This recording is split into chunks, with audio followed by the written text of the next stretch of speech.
यह एक ऐसी दुनिया है जहाँ पैसों की कोई वैल्यू नहीं, यहाँ टाइम ही सब कुछ है। यहाँ अगर आपको कोई चीज खरीदनी है तो आपको उस चीज के बदले अपनी जिंदगी का कुछ टाइम देना पड़ेगा, तब जाकर आप उस चीज को खरीद पाएंगे। लेकिन इस दुनिया में एक अच्छी जिंदगी गुजारने के लिए आपके पास टाइम का होना भी जरूरी है, क्योंकि यहाँ जब किसी इंसान की एज 25 साल तक पहुंच जाती है तो उस इंसान के हाथ पर 1 साल का टाइम स्टार्ट हो जाता है। जिस पल काउंटडाउन 0 हुआ उसी पल वह इंसान खत्म। अमीरों के पास इतना टाइम था कि वह 1000 साल की जिंदगी भी जी सकते थे। अमीरों ने खुद के लिए एक अलग दुनिया बना ली थी जहां वो लोग एक सुकून भरी जिंदगी गुजार रहे थे, लेकिन वहीं दूसरी तरफ गेटो सिटी में रहने वाले गरीब लोग दिन रात मेहनत करके खुद के लिए टाइम कमाते थे, नहीं तो उनकी जिंदगी खत्म हो जाएगी। इन्हीं गरीबों की बस्ती में विल नाम का एक लड़का रहता था जिसकी घड़ी में सिर्फ 23 घंटे ही बचे थे। विल अपनी मॉम के साथ रहता था। अब क्योंकि 25 साल के बाद उम्र रुक जाती है, इसीलिए उसकी माँ 50 साल की होकर भी बहुत जवान दिख रही थी। आज विल की माँ का 50वां जन्मदिन था। विल अपनी मॉम का बर्थडे सेलिब्रेट करने के लिए पिछली रात ओवर टाइम करके एक शैंपेन की बोतल लाया था। यह देखकर विल की मॉम बहुत खुश हो जाती है और वो विल से कहती है कि मैं अपने पोतों को देखना चाहती हूँ, तुम किसी लड़की को डेट क्यों नहीं करते? जिस पर विल जवाब देता है कि इन सब चीजों के लिए टाइम किसके पास है। विल की मॉम ने उससे कहा कि इलेक्ट्रिसिटी बिल और बैंक से लिया हुआ लोन कल की डेट तक मुझे क्लियर करना होगा, नहीं तो हमें फाइन पड़ सकता है। इसीलिए अब मैं जा रही हूँ और कल रात तक सभी बिल्स और बैंक के लोन्स जमा करवा कर वापस आऊंगी। उसने कहा कि मेरे पास सिर्फ 3 दिन का टाइम है। इलेक्ट्रिसिटी बिल और बैंक का लोन चुकाने में मेरे पास लगभग सारा टाइम खर्च हो जाएगा, इसीलिए कल शाम को तुम जरूर बस स्टॉप पर मेरा इंतजार करना, ताकि मेरा सारा टाइम खत्म होने से पहले मैं तुमसे कुछ टाइम ले सकूं। इस पर विल ने कहा ठीक है, मैं टाइम पर पहुंच जाऊंगा। जाने से पहले विल की माँ विल के हाथ को छूकर उसकी बॉडी में 30 मिनट ट्रांसफर करती है ताकि विल अच्छा नाश्ता खरीद कर खा सके। इसके बाद दोनों अपने अपने काम पर निकल गए। रास्ते में विल के पास एक छोटी बच्ची आती है। वो विल को एक कैप्सूल देकर विल से उसका थोड़ा सा टाइम मांगती है। विल मुस्कुराते हुए उस छोटी बच्ची को कैप्सूल में अपनी जिंदगी का 5 मिनट का टाइम दे देता है और वह चली जाती है। यहाँ हमें पता चलता है कि यह लोग अपने टाइम को एक कैप्सूल में स्टोर भी कर सकते हैं, जिससे यह लोग कभी भी यूज और ट्रांसफर कर सकते हैं। इसके बाद विल काम के लिए फैक्ट्री पहुंच जाता है। काम शुरू करने से पहले वह कॉफी लेने जाता है, लेकिन वहां वह देखता है कि हर एक चीज का दाम डबल हो गया है। जहां पहले कॉफी 2 मिनट की मिलती थी, अब उसका प्राइस डबल होकर 4 मिनट हो चुका है। यहाँ पर कभी भी किसी चीज का भी दाम बढ़ा दिया जाता है बिना किसी अनाउंसमेंट के। ये बात विल को बहुत बुरी लगती है। मजबूरी में विल ने भी कॉफी के लिए अपनी जिंदगी के 4 मिनट पे किए और काम पर लग गया। दिन भर के काम के बाद रात के वक्त विल अपने दोस्त के साथ एक बार में जाता है। विल का दोस्त एक नंबर का शराबी था। वह हर वक्त शराब के नशे में टली रहता। विल का दोस्त विल को इशारे में बताता है कि वह आदमी सबको फ्री में दारू पिला रहा है और उसके पास बहुत ज्यादा टाइम है। ये सुनकर विल ने जब उस आदमी की तरफ देखा तो उसे चारों तरफ से लड़कियों ने घेरा हुआ था। विल की जब उस आदमी की घड़ी पर नजर गई तो उस आदमी के पास 116 साल का टाइम था। ये देखकर विल समझ जाता है कि यह आदमी ग्रीनिच सिटी से है, क्योंकि गेटो सिटी में लोगों के पास ज्यादा से ज्यादा 2 दिन का टाइम होता है। विल उस आदमी के पास आया और उसे वार्न करने लगा कि यहाँ पर तुम्हें नहीं होना चाहिए था। यहाँ चोरों का खतरा है, ये लोग तुम्हें मारकर तुम्हारा टाइम चुरा लेंगे, इसलिए जल्दी से यहाँ से निकल जाओ। लेकिन वो आदमी विल की बातों को सीरियस नहीं लेता और उसे इग्नोर करके ड्रिंक करने लग जाता है। तभी उस बार में फोर्टिस नाम का एक गैंगस्टर अपने ग्रुप के साथ आया, जिसे देखकर सारे लोग बाहर निकल भागे। दरअसल यह शहर के सबसे बड़े गुंडे हैं जो लोगों से जबरदस्ती टाइम चुराते हैं। विल का दोस्त विल को पकड़कर ले जाने लगा, लेकिन विल ने जाने से इनकार कर दिया और वहां एक कोने में छिपकर सब कुछ देखने लगा। फोर्टिस उस अमीर आदमी से उसका सारा टाइम लूटने आया था। फोर्टिस उस अमीर आदमी को चैलेंज करता है कि चलो पंजा लड़ाते हैं और जो हारेगा वह अपना सारा टाइम जीतने वाले को दे देगा। ये टाइम फाइट आर्म रेसलिंग की तरह थी, जिसमें 2 लोगों को एक दूसरे की कलाई पकड़नी होती थी। जिस भी इंसान की कलाई नीचे होती थी उसका टाइम घटने लगता था और वो टाइम उस आदमी के हाथ में ट्रांसफर होने लगता था जिसकी कलाई ऊपर होती थी। इस तरह जीतने वाला इंसान सारा टाइम उस दूसरे आदमी से अपनी बॉडी में स्टोर करके उसे मार देता। फोर्टिस उस आदमी से कहता है क्या तुम इसके लिए तैयार हो? इस पर उस अमीर आदमी ने कहा कि मैंने बहुत ज्यादा ड्रिंक की हुई है, इसलिए मुझे कुछ टाइम चाहिए, उसके बाद मैं तुम्हारे चैलेंज के लिए तैयार हूँ। फोर्टिस कहता है कि ठीक है, ये तुम्हारी आखिरी ख्वाहिश है, जाओ, मैं तुम्हें तैयार होने के लिए कुछ मिनट देता हूँ। फोर्टिस उसके साथ अपना एक आदमी भी भेज देता है ताकि यह भाग न सके। वो अमीर आदमी बाथरूम में आकर बहुत ज्यादा उल्टियां करने लग जाता है, क्योंकि उसे काफी चढ़ गई थी। इसलिए अगर वो इस हालत में फोर्टिस से पंजा लड़ता तो इस अमीर आदमी का हारना कंफर्म था। तभी विल वहां पर आ जाता है। वो फोर्टिस के आदमी को मारकर उस अमीर आदमी को अपने साथ उस जगह से बाहर निकाल लेता है और उसे फोर्टिस से बचाकर एक सेफ जगह पे ले आया। विल ने उस अमीर आदमी से कहा कि मैंने तुमसे कहा भी कि तुम्हारी जान को खतरा है, तुम जानबूझकर अपना टाइम क्यों बर्बाद कर रहे हो। वो आदमी विल को अपना नाम हेनरी बताता है और वो विल से पूछता है कि तुम्हारी उम्र कितनी है। विल ने बताया 28 साल। हेनरी ने कहा मेरी उम्र 105 साल है और अब मैं जिंदगी से थक चुका हूँ। मैंने अपनी लाइफ में हर एक चीज का मजा लिया है और अब मुझे इस जिंदगी की जरूरत नहीं है, मैं जीना नहीं चाहता। ये सुनकर विल ने हैरानी से पूछा आखिर तुम कहना क्या चाहते हो। इस पर हेनरी ने कहा लगता है तुम अब तक हकीकत से अनजान हो। क्या तुमने कभी सोचा है कि इस दुनिया में अलग अलग टाइम जोन्स क्यों बनाए गए हैं? आखिर क्यों तुम्हारे टाइम जोन गेटो में किसी भी वक्त चीजों के दाम और टैक्स बढ़ा दिए जाते हैं? दरअसल महंगाई जानबूझकर बढ़ा दी जाती है ताकि गरीब लोग मरते रहें और उनकी मौत का फायदा ग्रीनविच टाइम जोन के अमीर लोगों को होता रहे। असल में ये सारा सिस्टम उन्हीं का बनाया हुआ है। जरा सोचो, वहाँ ग्रीनविच टाइम जोन में लोगों के पास जीने के लिए हजारों साल हैं, लेकिन यहाँ गेटो में तुम लोग हर रोज जीने के लिए मेहनत मजदूरी करते हो। ऐसा इसलिए है क्योंकि उन्होंने तुम्हें यह करने के लिए मजबूर किया है। वो लोग तुम लोगों को ज्यादा टाइम देना ही नहीं चाहते ताकि तुम लोग मजबूरी में उनके लिए काम करते रहो। वो लोग महंगाई बढ़ाकर तुम्हें ज्यादा से ज्यादा टाइम खर्च करने पर मजबूर करते हैं ताकि तुम्हारे टाइम से वो हमेशा की जिंदगी जी सकें। उन्होंने अपनी जिंदगी का हर एक दिन गरीबों की मौत से इकट्ठा किया है और मैं ऐसी जिंदगी बिल्कुल भी नहीं जीना चाहता जो किसी गरीब मजबूर इंसान की मौत से मिली हो। ये सब सुनकर विल समझ गया कि हेनरी बहुत ही नेक दिल इंसान है। हेनरी ने विल से आगे पूछा अगर तुम्हारे पास मेरे जितना टाइम होता तो तुम क्या करते? विल ने मुस्कुराकर कहा कि सबसे पहले मैं बार बार टाइम को देखना छोड़ देता, क्योंकि उस वक्त भी विल के पास सिर्फ 18 घंटे होते हैं। वो सोने से पहले, सोने के बाद, खाना खाते टाइम हर वक्त अपनी घड़ी देखता रहता है क्योंकि मुझे डर लगता है कि कहीं मेरा टाइम खत्म ना हो जाए और मैं मर न जाऊं। विल कहता है कि मेरी मॉम घर संभालने के लिए बहुत ज्यादा मेहनत करती है। अगर मेरे पास तुम्हारी तरह इतना ज्यादा टाइम होता तो मैं अपनी मॉम के लिए ग्रीनविच सिटी में एक अच्छा घर खरीदता और हम दोनों वहाँ पर खुशी से जिंदगी गुजारते। इसके बाद विल ने हेनरी से कहा आज रात हमें यहीं रुकना होगा, सुबह तक खतरा टल जाएगा, तब तुम वापस अपने घर लौट जाना। इसके बाद ये दोनों सो जाते हैं। सुबह उठकर हेनरी देखता है कि विल अभी भी सो रहा है। वो विल के पास आता है और उसके पास जितना भी टाइम होता है वो सारा का सारा विल को ट्रांसफर कर देता है और अपने पास कुछ ही मिनट बचाकर एक ब्रिज के ऊपर जाकर बैठ जाता है। विल जब नींद से जागा तो उसने देखा कि हेनरी वहां से जा चुका है। तभी हमेशा की तरह नींद से जागने के बाद विल ने अपनी घड़ी में नजर डाली। विल की घड़ी में 116 साल ऐड हो चुके थे। यह देखकर उसकी आंखें खुली की खुली रह गईं। उसे लगा कि वो अभी भी नींद में है और सपना देख रहा है। इसी दौरान विल की नजर विंडो पर पड़ी जिस पर लिखा था मेरा टाइम बर्बाद मत करना। वो समझ जाता है कि हेनरी ने मुझे अपना सारा समय दे दिया है। तभी विल ने हेनरी को दूर एक ब्रिज के किनारे पर बैठे देखा। विल जल्दी से हेनरी की तरफ भागा, लेकिन अब बहुत देर हो चुकी थी क्योंकि हेनरी के पास अब बस कुछ ही सेकंड्स बचे थे और थोड़ी देर बाद वो एक झटके से मरकर ब्रिज से नीचे पानी में गिर गया। विल को हेनरी की मौत का बहुत ज्यादा दुख होता है। अब विल के पास 116 साल की जिंदगी थी और वो समझ जाता है कि अगर मैं यहाँ पर रहा तो लोग समझेंगे कि हेनरी को इसी ने मारा है। विल जल्दी से अपने दोस्त के पास जाता है। विल का दोस्त विल के हाथ में इतना सारा टाइम देखकर शॉक रह जाता है, जिसके बाद विल ने अपने दोस्त को दोस्ती की खातिर 10 साल का टाइम दिया। ये देखकर विल का दोस्त उसका दिल से शुक्रिया अदा करता है। विल कहता है कि यहाँ रहना मेरे लिए अब ठीक नहीं, क्योंकि इतने ज्यादा टाइम को देखते हुए मेरा टाइम छीनने के लिए कोई भी मुझे मार सकता है। अब मैं अपनी माँ के लिए ग्रीनविच सिटी में एक अच्छा सा घर खरीद सकता हूँ और वहाँ पर एक सेफ लाइफ गुजारूंगा। जिसके बाद विल अपने दोस्त को गुड बाय कहकर वहाँ से निकल जाता है और सीधा उस बस स्टॉप पर जाकर मॉम का इंतजार करने लगता है, जहाँ 2 दिन पहले उसकी मॉम ने उससे कहा था कि मैं इलेक्ट्रिसिटी का बिल और बैंक का लोन चुकाकर इस बस स्टॉप पर पहुंचूंगी। दूसरी तरफ विल की मॉम सारे लोन और बिल्स भरने के बाद घर लौटने के लिए बस में चढ़ी, पर तभी उसे पता लगा कि एक ही दिन में बस की टिकट के दाम डबल हो गए थे। पहले जहां टिकट 1 घंटे में आती थी वहीं अब प्राइस 2 घंटे हो गया था। ये देखकर विल की मॉम बहुत ज्यादा परेशान हो जाती है क्योंकि विल की मॉम के पास सिर्फ 1.5 घंटा बचा था। विल की मॉम बस ड्राइवर से रिक्वेस्ट करती है कि अगले स्टॉप पर मेरा बेटा उसे बाकी का टाइम दे देगा, लेकिन बस ड्राइवर ने साफ इनकार कर दिया और कहा कि अगर टाइम नहीं है तो फिर पैदल चली जाओ। लेकिन विल की मॉम को पता था कि अगला बस स्टॉप बहुत दूर है, अगर वह पैदल भी जाती है तो उसे पहुंचने में 2 घंटे लगेंगे। उस वक्त बस में ढेर सारे पैसेंजर्स सवार थे। विल की मॉम ने उनसे भी रिक्वेस्ट की पर किसी ने भी उनकी मदद नहीं की। इतने में ही बस वहां से निकल गई। विल की मॉम रेचल के पास पास ज्यादा टाइम नहीं बचा था, इसलिए वह दौड़ती हुई पैदल घर की तरफ भागने लगी। दूसरी तरफ विल अपनी मॉम के लिए फूलों का गुलदस्ता लिए बस स्टॉप पर उनका इंतजार कर रहा था, क्योंकि आज उसे अपनी मॉम का बर्थडे सेलिब्रेट करना था। बस जब उस स्टॉप पर पहुंची तो कई सारे पैसेंजर्स उतर आए, पर उनमें से विल की मॉम नहीं थी। विल यह देखकर परेशान हो जाता है और उसे समझ आ गया कि जरूर उसकी मॉम मुसीबत में है। वह उसी वक्त अपनी मॉम की तलाश में भागा। उधर रेचल के पास अब कुछ ही मिनट बचे थे। वह रास्ते में आने वाली गाड़ियों और लोगों के घरों का दरवाजा पीट पीट कर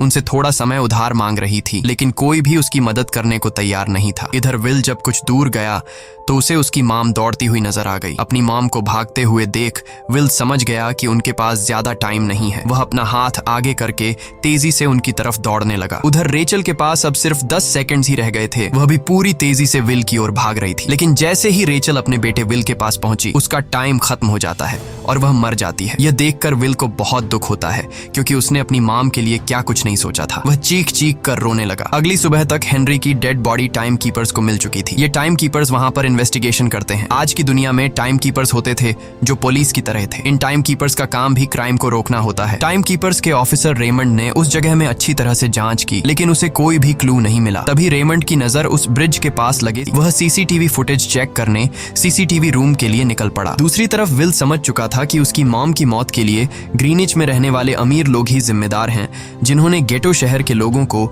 एक एक सेकंड का मोहताज बना दिया है। अब विल उनसे बदला लेने ग्रीनिच की तरफ निकल पड़ा और यहाँ से होती है असल कहानी शुरू। ग्रीनविच सिटी में एंटर होने के लिए विल को 1 साल का टाइम खर्च करना पड़ा और ग्रीनिच सिटी जा पहुंचा। वहां जब विल ने अमीर लोगों का लाइफस्टाइल देखा तो उसकी आंखें खुली की खुली रह गईं। वहां लोगों के पास इतना टाइम था कि वो लोग मरने का नाम तक भूल गए थे। यहाँ पर अमीर लोग के बॉडीगार्ड के पास भी 100 साल से भी ज्यादा का टाइम था। ये देखकर विल गुस्से से लाल हो जाता है, क्योंकि विल जिस शहर से आया था वहां पर लोगों के पास सिर्फ 24 घंटे की जिंदगी थी। विल वहां एक महंगे होटल में रुकता है। खाना खाते दौरान एक बहुत ही खूबसूरत लड़की विल को देखती है, जैसे उसे विल पसंद आ गया हो। दूसरी तरफ टाइम कीपर रेमंड हेनरी की मौत के वक्त का सीसीटीवी फुटेज चेक कर रहा था। तभी उसे फुटेज में विल दिखाई देता है। हालांकि कैमरा ने हेनरी को ब्रिज से गिरते हुए रिकॉर्ड नहीं किया था, लेकिन उस फुटेज में विल ब्रिज के पास खड़ा नजर आ रहा था, जिससे रेमंड को विल पर शक होने लगा। इसलिए रेमंड ने अपनी टीम को विल के बारे में जानकारी इकट्ठा करने को कहा। रिसर्च के दौरान टाइम कीपर्स को यह बात पता चल जाती है कि विल नाम का एक आदमी बहुत सारा टाइम खर्च करके ग्रीनविच सिटी में एंटर हो गया है, जिससे रेमंड को यह बात कंफर्म हो जाती है कि विल ने ही हेनरी को मारा है। रेमंड उसी वक्त अपनी टीम के साथ ग्रीनविच शहर की ओर रवाना हो गया। दूसरी ओर ग्रीनविच शहर में विल एक कैसीनो में आया, जहां कुछ अमीर लोग पोकर खेल रहे थे। विल भी उनके साथ बैठ जाता है। एक नए आदमी को देखकर ये लोग उस पर हंसने लगते हैं, लेकिन विल गैम्बलिंग में माहिर था।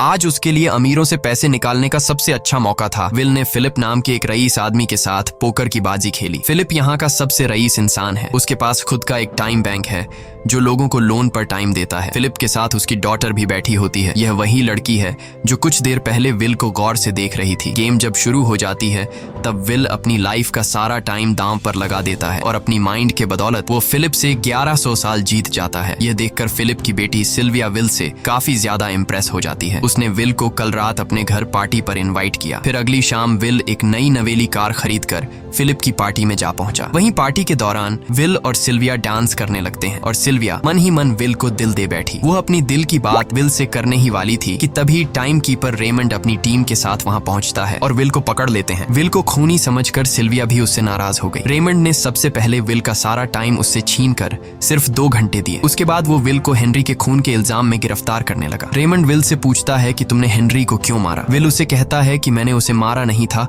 बल्कि वो खुद जीना नहीं चाहता था, इसलिए उसने मुझे 116 साल दी और बाद में उसने खुद की जान ली। लेकिन रेमंड विल की बात पर यकीन नहीं करता। विल समझ जाता है कि रेमंड मुझे हेनरी के झूठे केस में फंसाकर उम्र भर कैद के लिए मुझे जेल में डाल देगा। इसलिए वह मौका देखते ही रेमंड के आदमियों को मारकर खुद को आजाद कर लेता है और उनकी बंदूक लेकर सिल्विया को बंदी बना लिया। सिल्विया को ढाल बनाकर विल उसे साथ लेकर भाग निकला और रेमंड और उसके आदमियों को चकमा देता हुआ वापस गेटो शहर आ पहुंचा। इस दौरान विल के पास टाइम काफी कम बचा था। उसने सिल्विया से कुछ टाइम उधार मांगा, लेकिन सिल्विया ने उसे 1 सेकंड भी देने से इनकार कर दिया, क्योंकि वह भी उसे हेनरी का खूनी समझ रही थी। इसलिए वो और तेजी से गेटो शहर की तरफ कार दौड़ाता है ताकि वहां पहुंचकर किसी से टाइम उधार ले सके। जल्दबाजी में उसका ध्यान ध्यान आगे सड़क पर बिछी कंटीली तारों पर नहीं पड़ता, जिससे टकराते ही विल की कार ब्रिज से नीचे गिर जाती है। इस एक्सीडेंट में विल और सिल्विया बेहोश हो गए। असल में रास्ते में वह कांटे फोर्टिस और उसकी गैंग ने बिछाए थे। फोर्टिस ने देखा कि सिल्विया के पास 10 साल का टाइम था। वो सिल्विया का सारा टाइम चुरा कर वहां से निकल जाते हैं। इतने में ही विल और सिल्विया को होश आया। सिल्विया ने जब अपने हाथ की तरफ देखा तो वो परेशान हुई, क्योंकि उसके पास सिर्फ 30 मिनट ही बचे थे और विल के पास भी कुछ मिनट ही बचे थे। पर फिर भी उसने सिल्विया को अपने कुछ मिनट दिए, जिससे इन दोनों का टाइम बराबर हो गया। इसके बाद विल सिल्विया को लेकर जल्दी से अपने दोस्त के घर जाता है,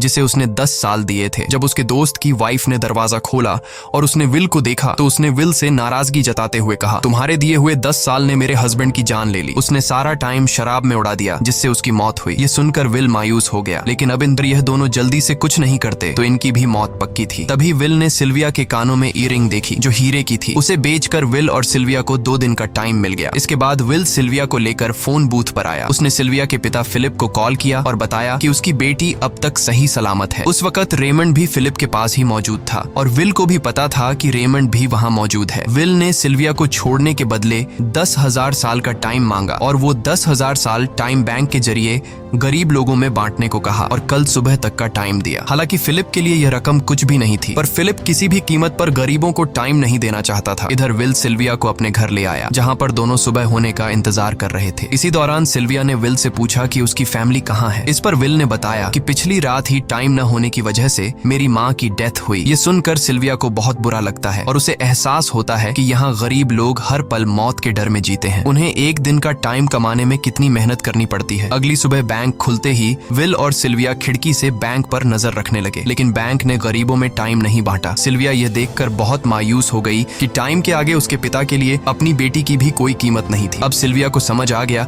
कि उसके पिता सिर्फ बिजनेसमैन नहीं है, बल्कि वो इस सिस्टम के हेड हैं। वो गरीब लोगों की मौत से अपनी जिंदगी के साल जमा करते हैं। सिल्विया को यूं मायूस देखकर विल ने उसे वापस घर भेजने का फैसला किया। वो उसे फोन बूथ पे ले आया और अपने पिता को कॉल करके अपने लिए मदद बुलाने को कहा। इस दौरान विल सिल्विया को वेपन भी दे देता है ताकि वो खुद की हिफाजत कर सके। इधर सिल्विया फोन पर अपने पिता से बात कर रही थी कि तभी टाइम कीपर रेमंड चुपके से वहां आ पहुंचा और विल पर गन तान दी। रेमंड विल पर गोली चलाने ही वाला था कि तभी सिल्विया ने रेमंड को देख लिया और घबराहट में रेमंड पर गोली चला दी। ये देख विल घबरा कर रेमंड के पास आया। हालांकि वो गोली रेमंड के हाथ को छू कर निकल गई थी। रेमंड के हाथ से बहुत खून निकल रहा था। विल ने रेमंड की घड़ी देखी। रेमंड के पास सिर्फ 2 घंटे बचे थे। दरअसल टाइम कीपर्स को भी सैलरी के तौर पर हर रोज 1 दिन का ही टाइम मिलता था। विल समझ गया कि जब तक रेमंड के पास उसके टीम वाले पहुंचेंगे तब तक रेमंड का ज्यादा खून बहने की वजह से उसकी मौत हो गई होगी। इसलिए विल रेमंड को 2 घंटे का टाइम देते हुए रेमंड की कार को लेकर वहां से निकल गया। रेमंड को गोली मारकर अब सिल्विया भी क्राइम लिस्ट में आ चुकी थी। हालांकि विल ने सिल्विया से कहा कि वो अभी इन सब से निकल सकती है, लेकिन ग्रीनिच में सिल्विया की जिंदगी पिंजरे में कैद पंछी की तरह थी। उसके पिता फिलिप ने उस पर बहुत सारी पाबंदियां लगा दी थीं, पर यहाँ आकर उसे आजादी का एहसास हो रहा था, क्योंकि यहाँ वो अपनी मर्जी की मालिक थी। और सिल्विया समझ जाती है कि यहाँ पर लोगों के साथ गलत हो रहा है। अब वह भी गरीबों को उनका हक दिलाने में विल के साथ थी। विल और सिल्विया ने मिलकर अमीरों को लूटना शुरू कर दिया। सिल्विया, जो कि ग्रीनिच सिटी के चप्पे चप्पे से वाकिफ थी, इसलिए इन दोनों ने प्लान बनाया कि वो ग्रीनिच सिटी में बैंक से टाइम कैप्सूल चुराएंगे और उनको गरीबों में बांट देंगे। सिल्विया ने सबसे पहले अपने पिता फिलिप के कई सारे बैंक्स में डाका डाला, क्योंकि फिलिप ने गरीबों की मौत से वह सारा टाइम इकट्ठा किया था। इन दोनों ने तिजोरी से सभी टाइम कैप्सूल एक बैग में पैक करके वहां से निकल गए और उन्हें गरीबों में बांटने लगे। इतनी बड़ी चोरी करने के बाद अब सरकार भी इन दोनों से तंग आ चुका था। इसीलिए सरकार ने इन दोनों के सर पर 10 साल का टाइम इनाम रख दिया। ये खबर सुनते ही गैंगस्टर फोर्टिस अब इन दोनों को कुत्ते की तरह ढूंढने लगा। लेकिन विल और सिल्विया हर रोज अपना ठिकाना बदलते रहते थे, जिससे वो किसी के हाथ नहीं आते थे। यह दोनों एक होटल में छुपे हुए थे। इनके पास टाइम की कमी तो थी नहीं, इसलिए उन्होंने पूरे होटल को ही बुक कर लिया था। फोर्टिस इन दोनों की तलाश में उस होटल के बाहर आ पहुंचा। वहां उसने कुछ लोगों को पकड़कर उनसे विल और सिल्विया के बारे में पूछने लगा, लेकिन उन लोगों पर विल और सिल्विया के बहुत एहसानात थे, इसलिए ये लोग मरने के लिए तो तैयार थे, पर विल और सिल्विया का ठिकाना बताने के लिए तैयार नहीं थे। लेकिन जब फोर्टिस ने उन लोगों पर बहुत ज्यादा जोर जबरदस्ती की तो उनमें से एक बंदा मौत के डर से फोर्टिस को उस होटल के बारे में बता देता है जहां विल और सिल्विया छुपे हुए थे, जिसके बाद फोर्टिस फौरन अपनी गैंग के साथ वहां पर पहुंच जाता है और इन दोनों को पकड़ लेता है। अब विल और सिल्विया का उनसे बच पाना नामुमकिन था। फोर्टिस ने विल को एक टेबल पर बैठा दिया और उसे टाइम फाइट के लिए चैलेंज किया। विल समझ गया कि अगर मैंने चैलेंज से इनकार किया तो फोर्टिस के गैंग वाले लोग मुझे मार देंगे, इसलिए क्यों ना आज इसके साथ पंजा आजमाया जाए। फोर्टिस और विल ने एक दूसरे की कलाई पकड़ ली और मौत का खेल शुरू हुआ। फोर्टिस माहिर खिलाड़ी था, उसने शुरुआत में ही विल का हाथ नीचे कर दिया, जिससे विल का टाइम तेजी से फोर्टिस में ट्रांसफर होने लगा। लेकिन विल बिल्कुल जोर ही नहीं लगा रहा था, जैसे कि वो जानबूझकर हार रहा हो। पर जैसे ही विल के पास अपनी लाइफ के 3 से 4 सेकंड बचे, तभी विल ने अपनी पावर दिखाई और एक झटके से फोर्टिस का हाथ नीचे कर दिया। फोर्टिस की आंखें खुली की खुली रह गईं। वो पूरा जोर लगाकर अपना हाथ ऊपर करने की कोशिश कर रहा था, लेकिन विल की ताकत के आगे वो ढीला पड़ चुका था। ये देख फोर्टिस के आदमियों का ध्यान फोर्टिस की घड़ी पर अटक गया। अब उनका बॉस मरने वाला था। इतने में ही मौका पाकर विल ने अपने जूते से गन निकाली और पलक झपकते ही फोर्टिस के सारे आदमियों को शूट कर दिया, क्योंकि अगर वो ऐसा नहीं करता तो वो लोग उसे मार देते। इसी के साथ फोर्टिस का टाइम 0 हो गया और वह भी मारा गया। विल और सिल्विया जल्दी से वहां से भाग निकले। इसी दौरान उन्होंने देखा कि अमीरों ने सारा खेल पलट दिया था। विल और सिल्विया ने गरीबों में जितना भी टाइम बांटा था उसकी वैल्यू अब कुछ भी नहीं रही थी, क्योंकि अमीरों ने महंगाई के दर को कई गुना बढ़ा दिया था। यह देख विल हारा हुआ महसूस करने लगा और उसे लगा कि मैं कभी भी इन गरीबों को उनका हक नहीं दिला सकूंगा। उसने सिल्विया से कहा कि अब सब खत्म हो चुका है, अगर वो लोगों में 1000 साल भी बांट दें तो अमीर लोग महंगाई को और ज्यादा बढ़ा देंगे, जिससे लोगों की हालत कभी नहीं सुधर पाएगी। सिल्विया ने कहा कि कोई तो रास्ता होगा। इस पर विल ने कहा कि हमें लाखों साल चुराकर इन लोगों को देने होंगे, तब जाकर हम लोग महंगाई को कंट्रोल कर सकते हैं। हालांकि यह इतना आसान नहीं था, पर सिल्विया ने इसके लिए एक प्लान सोच रखा था। अगली ही सुबह जब फिलिप अपने बॉडीगार्ड्स के साथ ऑफिस पहुंचा, तभी सिल्विया वहां आई और उसने अपने पिता से कहा कि वो सरेंडर करना चाहती है। तब सारे गार्ड्स ने सिल्विया पर गन तान दी, लेकिन तभी वहां पीछे से गार्ड के बेस में छिपा विल वहां आ पहुंचा। उसने फिलिप के सर पर गन रखी और उसके जरिए लॉकर का दरवाजा खुलवाया। विल और सिल्विया ने फिलिप के लॉकर से एक टाइम कैप्सूल चुरा लिया, जिसमें 10 लाख साल का टाइम मौजूद था। इस टाइम कैप्सूल का एक साल गरीबों की ही मौत से आया था। विल और सिल्विया वह टाइम कैप्सूल लेकर भाग जाते हैं। इधर रेमंड को जब यह बात पता चली तो वह फौरन विल और सिल्विया के पीछे लग गया। जब रेमंड ने अपने हाथ पर घड़ी को देखा तो उसके पास 1 घंटे से भी कम टाइम बचा हुआ था। वह हेडक्वार्टर कॉल करके कहता है कि मुझे मेरी सैलरी कैप्सूल में भेज दो, मेरे पास टाइम कम है। लेकिन इससे पहले कि वह अपनी बॉडी में कैप्सूल से टाइम ट्रांसफर कर पाता, उसे विल की कार दिख जाती है और वह कैप्सूल से अपनी बॉडी में बिना टाइम ट्रांसफर किए उनके पीछे लग जाता है, क्योंकि अगर वो 10 लाख साल गरीबों को मिल जाते तो गेटो टाइम जोन का हर एक इंसान अमर हो जाता और अमीरों का बनाया पूरा सिस्टम तहस नहस हो जाता। रेमंड ने विल और सिल्विया को पकड़ने के लिए अपनी पूरी जी जान लगा दी, लेकिन वो उन्हें रोक नहीं पाया। विल और सिल्विया रेमंड को चकमा देकर गेटो शहर आ गए और वह टाइम कैप्सूल एक बच्ची के हाथों में सौंप दिया। उन्हें पता था कि रेमंड सीधा हमारे पीछे गीटो शहर पहुंचेगा, इसलिए उन्होंने इस जगह को छोड़कर एक सुनसान जगह पर चले गए। उधर उन्होंने गीटो शहर के लोगों में लाखों साल बांटकर उन्हें अमर कर दिया था, लेकिन खुद इन दोनों के पास बहुत ही कम टाइम बच जाता है। बदकिस्मती से उसी पल रेमंड ने उन्हें पकड़ लिया। रेमंड ने विल को धमकी देते हुए कहा, अगर तुम्हें अपनी जान प्यारी है तो चुराया हुआ सारा टाइम वापस कर दो। तब विल ने उसे अपनी घड़ी का समय दिखाया। विल और सिल्विया के पास कुछ ही मिनट बचे थे। विल ने रेमंड से कहा, कहीं तुम भूल तो नहीं गए? याद है जब तुम मरने वाले थे तो मैंने तुम्हें कुछ टाइम उधार दिया था, टाइम तो तुम्हें मुझे वापस करना चाहिए। यह सुनकर रेमंड को याद आया कि विल और सिल्विया को पकड़ने की जल्दी में उसने अपने टाइम पर ध्यान ही नहीं दिया। जब उसने अपनी घड़ी पर नजर डाली तो उसके पास सिर्फ 5 सेकंड ही बचे थे, जो देखते ही देखते 0 हो गए और रेमंड मारा गया। विल और सिल्विया रेमंड से तो बच गए थे, पर इन दोनों के पास भी अब सिर्फ एक मिनट ही बचा था। ऊपर से उस सुनसान इलाके में उनकी मदद करने वाला भी अब कोई नहीं था। उन्हें अपनी मौत साफ नजर आ रही थी। इन दोनों ने मायूस होकर एक दूसरे को गले लगाया और तभी विल को रेमंड की कार नजर आई। विल फौरन कार की तरफ भागा